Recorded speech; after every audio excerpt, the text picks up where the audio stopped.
I'm an American business owner. I have four kids, and instead of doing what would have made the most sense on paper, I packed up my family and moved us abroad to Southeast Asia, Vietnam specifically.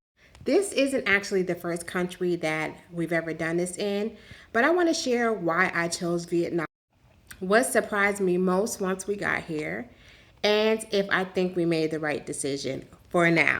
So, quick introduction. If this is our first time ever meeting, welcome, welcome. My name is LaShawn Adesimilolu. I am a tax accountant.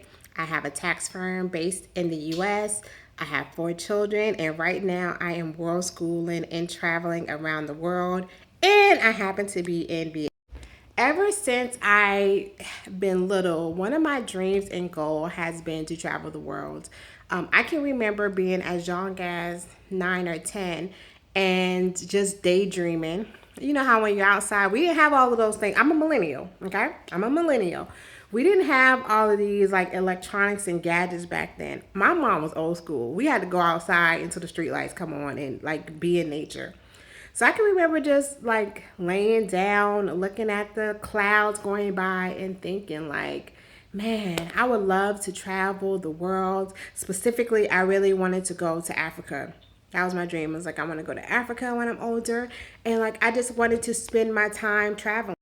And that actually never went away. So as I grew older and wiser, I still had this desire to travel. And so one of my first trips abroad, when I turned of age, I think I was about, okay. So my first real trip, I had to be like 23. Okay. I was working a real job, big girl job. I was a teller at a bank, and saved my money. I was also going to school. So at this particular time, I was feeling myself, right? Because I had got my little school check, right? If you know, when you are in college and you're getting financial aid, which yes, I did get, certain times during the year, if your financial aid was more and your loans was more than your tuition, you would get a little refund check.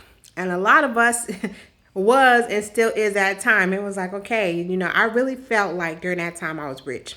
I could specifically remember this one time where I felt like I was rich, y'all, because I was working. This is how it happened. I was working, and so I had gotten my paycheck, and I had my own place then, right?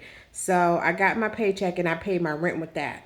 And then I got my refund check, and it was like, however it turned out, I had like $5,000. That was the most money I ever seen at one time during that point in my life. And I was like, wow, I already paid my rent. Like, I'm still good. I'm still getting my checks. I didn't miss any days at work. And I got $5,000. Like, I'm rich. Like, literally anything I could think of that I wanted at that time, I had the ability to buy. And for me, I was rich. And so I thought to myself, okay, if I could do anything with this money, what would I want to do? And I'm not somebody who's like, I want to go out and buy a designer bag. Like, that just wasn't me. I like experiences. So I was like, okay, bet. I wanted to go to Africa. But who is crazy enough and who has the time off to go to Africa? Because I had accumulated my PTO.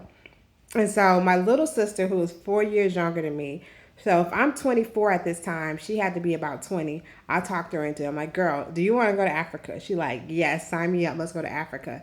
And so we booked our first trip and we went to Tanzania.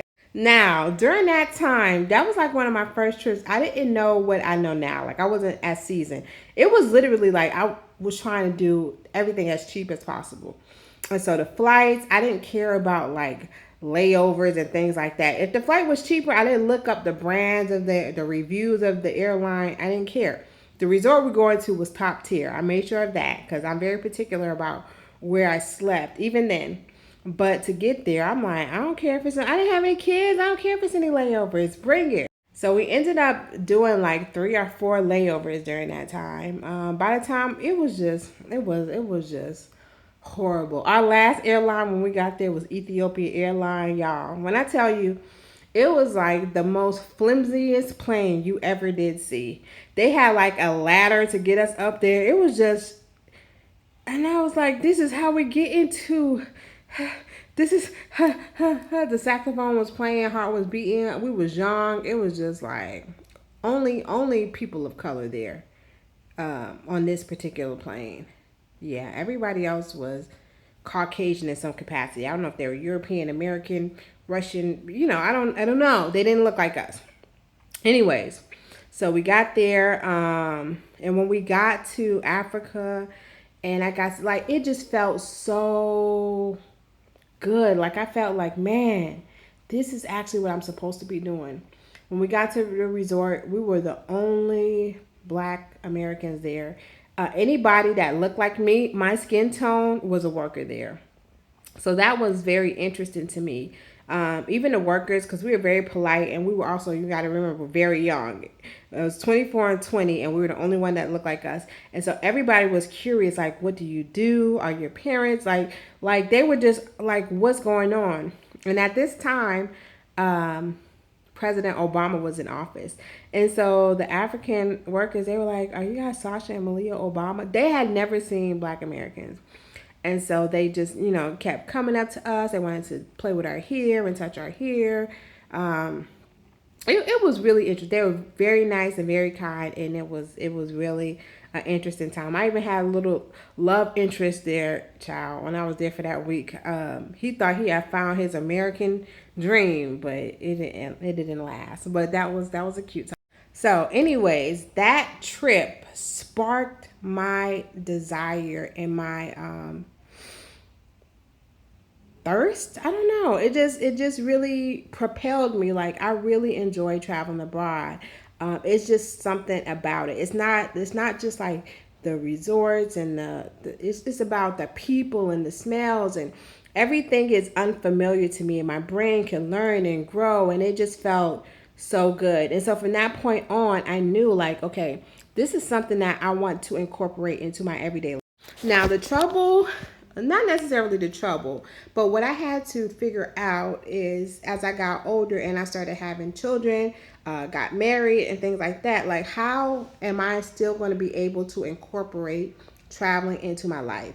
So when we began having kids, one of my first intentions was, okay, I want to make sure before I start having children that we have a business, because I don't want anybody else to be in control of my life or my destiny. I don't want to have to clock into a job and clock out. I want to be present for my kids. I want to be intentional about what we do.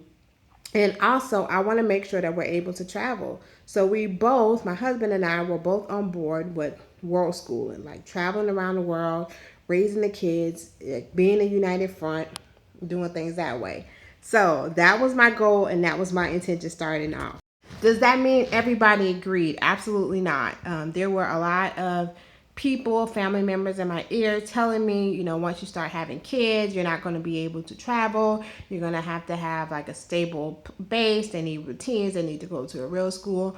So it was definitely this intersection of, okay, now I'm at a crossroads. I can either take the road less traveled, or I can take the road that everybody else doing. And there is all this external pressure on me to kind of conform and do what everybody else is doing. But that's just never been for me.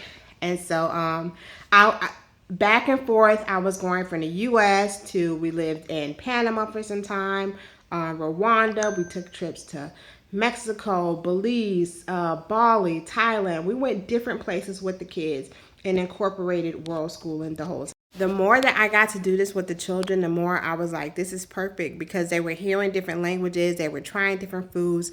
They were being comfortable in uncomfortable situations because that's all they knew. So I noticed them being more brave and more outgoing, and I really loved that. And so I said, okay, this is something that I want to make sure that we continue doing.